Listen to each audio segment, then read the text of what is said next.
The ancient Sumerian temporal clause. This video is really directed at one person who wants to know a little bit about the Sumerian temporal clause, but anybody else who wants to learn some Sumerian, by all means watch. So first of all, what is a temporal clause? A temporal clause is a clause which informs the reader about the time when the action of the main verb of a sentence occurs. And it can be expressed in English with words like when, where, after, as, while, before, as soon as. You get the point. And it can be expressed in a few ways in Sumerian. It can be expressed independently from the verbal chain. It can be expressed as a performative at the very front of the verbal chain, or it can be suffixed at the end of a verbal chain. And this is the one I want to talk about, the suffix chain. And it's expressed with abba. But this is not to be confused with the interrogative pronoun abba, which appears independently from the verbal chain and not as an enclitic as we see here. So I think the best way to do this is just to go through some of these direct from the TCSL actually. So I'm going to start off with here, Enki and Nin Hasang, the third one down, Ki Enki Damanida, Ba'andunuaba. And this is the temporal clause here, right on the end, Abba, but let's go through it and determine what it says. So Ki, this means place. We have the god Enki, we have spouse, third person possessive, comitative case marker, and that's the nominal chain. And now we have the verbal chain. And the fact that we've got place here at the beginning is giving us a clue how we're going to translate the temporal clause. Because it's referring to a specific place, it's very likely we're going to be using the word where when we translate it in English.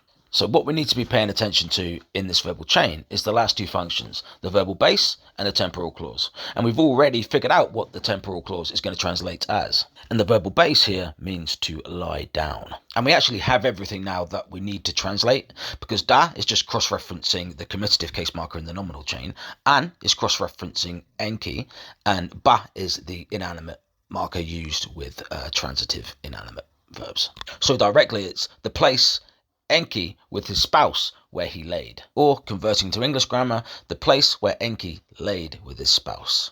And the official translation on the ETCSL is basically exactly the same. So basically if you see abba at the end of a verbal chain, you know it's giving us dimension to the action of the verb, and you're going to translate it in probably one of these ways.